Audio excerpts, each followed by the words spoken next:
Welcome to এলএসিস tutorial. Kolkata বিশ্ববিদ্যালয়ের fifth সেমিস্টারে হিস্ট্রি অনার্সের যে সকল স্টুডেন্ট রয়েছে তাদের সকলকে এলএসিস টিউটোরিয়াল চ্যানেল ওয়েলকাম। তোমাদের আজকের ভিডিওর টপিক সিসি 11 পেপার নিয়ে। সিসি 11 পেপারের গুরুত্বপূর্ণ একটি 10 মার্কসের প্রশ্নটি হচ্ছে, ভার্সাই সন্ধির মধ্যে কি দ্বিতীয় বিশ্বযুদ্ধের বীজ নিহিত ছিল? ভেরি ভেরি ইম্পর্ট্যান্ট প্রশ্ন তোমাদের আসন্ন সেমিস্টারের জন্য।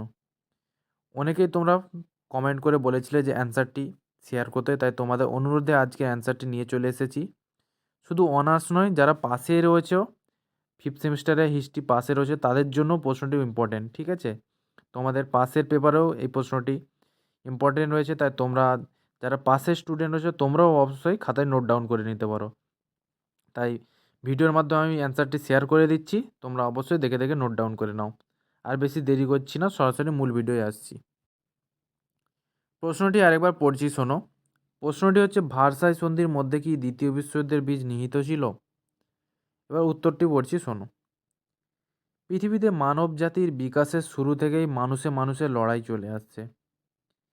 এ লড়াই কখনো আধিপত্যের, কখনো অর্থের, কখনো ক্ষমতার, আবার কখনো বা শত্রুতার। মানব জাতির ইতিহাসে যে কয়টি ভয়াবহ যুদ্ধ সংঘটিত হয়েছে তার মধ্যে অন্যতম ছিল প্রথম বিশ্বযুদ্ধ। এই যুদ্ধের সমাপ্তির পর 1919 খ্রিস্টাব্দের 28শে জুন ফ্রান্সের ভার্সাই প্রাসাদের মিরর হলে মিত্রপক্ষের সঙ্গে পরাজিত জার্মানির যে সন্ধি স্বাক্ষরিত হয় তাকে ভার্সাই সন্ধি বলা হয়।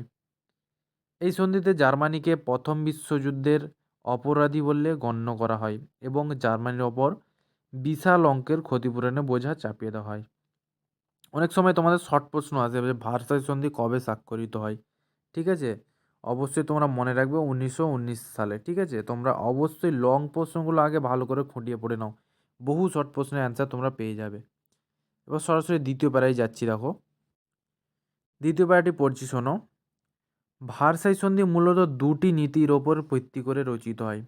কি কি? কয়েক দাগের দেখো। যুদ্ধের জন্য জার্মানিকে এককভাবে দায়ী করে তার বিরুদ্ধে শাস্তিমূলক ব্যবস্থা গ্রহণ, এবং দ্বিতীয়টি কি, ভবিষ্যতে জার্মানি যাতে কোনোরূপ আক্রমণাত্মক ভূমিকা না গ্রহণ করতে পারে তা নিশ্চিত করা। এই দুই নীতির পরিপ্রেক্ষিতে সন্ধির সকল শর্ত জার্মানিকে পঙ্গু করে দেওয়ার উদ্দেশ্যে রচিত হয়। ইংল্যান্ডের প্রধানমন্ত্রী লর্ড জর্জ বলেছিলেন, যদি জার্মানি ভার্সাই শহরের সন্ধির স্বাক্ষর করতে রাজি না হয় তবে তাকে বার্লিনে বসে এই সন্ধির স্বাক্ষর করতে বাধ্য করা হবে। ঠিক আছে, বিভিন্ন ঐতিহাসিক এবং গুরুত্বপূর্ণ ব্যক্তির উক্তিগুলো তোমরা অবশ্যই হাইলাইটস করবে। ঠিক আছে, এই যে ইংল্যান্ডের প্রধানমন্ত্রী লর্ড জর্জ এই কথাটি বলেছিলেন, অবশ্যই কালো পেনে তোমরা হাইলাইটস করে আন্ডারলাইন করে দেবে যাতে পরীক্ষকের দৃষ্টি আকর্ষণ করা যায়। ঠিক আছে, এবার তারপরের প্যারায় যাচ্ছি, দেখো। ভার্সাই সন্ধির দ্বারা জার্মানির কাছ থেকে তার সকল সমৃদ্ধ অঞ্চলগুলি কেড়ে নেওয়া হয়, যার মধ্যে অন্যতম ছিল আলসাস ও লরেন। ঠিক আছে, ব্যাকেটে দিয়ে দিয়েছি। তারপরে দেখো কি রয়েছে, বিভিন্ন খনিজগুলির উপরেও জার্মানির কোনো অধিকার অস্বীকার করা হয়। জার্মানির প্রধান শিল্প সমৃদ্ধ সার অঞ্চল কেড়ে নেওয়া হয়। জার্মানির অধিকাংশ অঞ্চল ও উপনিবেশ কেড়ে নিয়ে তা মিত্রপক্ষের শাসনাধীনে আনা হয়। তার উপর জার্মানির ওপর 660 কোটি পাউন্ডের বিশাল ক্ষতিপূরণের বোঝা চাপানো হয়। ঐতিহাসিক রাইকারের ভাষায় এটা ছিল হংসিকে উপবাসী রেখে তার কাছে থেকে সোনার ডিম আশা করা। ঠিক আছে, এই উক্তিটা অবশ্যই হাইলাইটস করে রাখবে। তারপর প্রায় যাচ্ছি, দেখো কি রয়েছে। ভার্সাই সন্ধি অনুসারে ইউরোপের সকল রাষ্ট্র যুদ্ধাস্ত্র হ্রাস করার নীতি গ্রহণ করে, কিন্তু বিজয়ী শক্তিবর্গ কোনো অবস্থাতেই নিজেদের শক্তির হ্রাস করেনি। কিন্তু এই নীতি জার্মানির ওপর কঠোরভাবে প্রযুক্ত হয়েছিল। জার্মানির সেনাদল ও নৌশক্তি ভেঙে দেওয়া হয়। জার্মানিতে মিত্রপক্ষের সেনা মোতায়েন করা হয়। এই বৈষম্যমূলক নীতি অধিককাল স্থায়ী হওয়া সম্ভব ছিল না। ফলে হিটলারের উত্থানের সঙ্গে সঙ্গে 1936 সালে জার্মানি ভার্সাই চুক্তিকে অমান্য করে। তার পরের প্যারায় যাওয়ার আগে একটা কথা বলে রাখি, তোমাদের সিসি 11 পেপারে আমি সম্পূর্ণ সাজেশান পোস্ট করে দিয়েছি, তোমরা অবশ্যই প্লে লিস্টে গিয়ে চেক করে নিতে পারো। এবং সিসি 12 পেপারেরও সাজেশান পোস্ট করে দিয়েছি। তোমাদের এক্সামের কিছুদিন আগে আমি লাস্ট মিনিট সাজেশন পোস্ট করে দেবো, তাই তোমরা সাজেশন এবং বিভিন্ন আপডেট পাওয়ার জন্য অবশ্যই চ্যানেলটিকে সাবস্ক্রাইব করে রাখো। তার আগে আরেকটি কথা বলে রাখি, তোমাদের মোটামুটি 10 মার্কসের 500 ওয়ার্ডের মধ্যে অ্যান্সারটি কমপ্লিট করতে হয় এবং আমি যথার্থ শব্দের মধ্যেই প্রতিটি অ্যান্সার দেওয়ার চেষ্টা করি। এই প্রশ্নটিও যথার্থ শব্দের মধ্যেই দেওয়া রয়েছে, তোমরা তোমাদের সুবিধা অনুযায়ী পড়ে নিও, ঠিক আছে? তারপর প্রায়টি দেখো কি রয়েছে, ভার্সাই সন্ধির শর্তগুলোর দ্বারা পার্শ্ববর্তী ক্ষুদ্র বেলজিয়ামকে জার্মানির থেকে অধিককাল শক্তি করা হয়েছিল।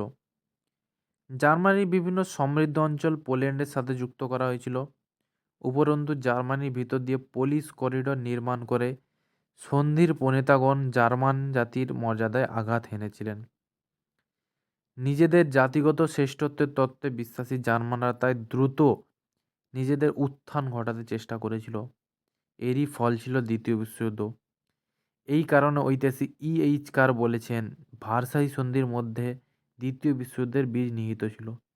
অর্থাৎ যে প্রশ্নটিকে নিয়ে আমাদের আজকের আলোচনা, ঐতিহাসিক E.H. কারের উক্তি, অর্থাৎ ঠিক আছে, যে ভার্সাই সন্ধির মধ্যেই কি দ্বিতীয় বিশ্বযুদ্ধের বীজ নিহিত ছিল, তিনি এই কথাটি বলেছিলেন। তারপর প্রায়টি দেখো কি রয়েছে, সন্ধির পরবর্তীকালে 1 দশকের মধ্যে হিটলারের উত্থান ঘটলে ব্রিটেন ও ফ্রান্স রাজনৈতিক স্বার্থে জার্মান তোষণ শুরু করে। এর ফলে জার্মানি 1932 সালে ক্ষতিপূরণ প্রদান করে দিলেও তার বিরুদ্ধে কোনো ব্যবস্থা নেওয়া সম্ভব হয়নি। এরপর 1936 সালে রাইন অঞ্চল থেকে সন্ধির সকল শর্ত বাতিল করে। তারপর দেখো কি রয়েছে, 1938 সালে হিটলার অস্ট্রিয়া দখল করে।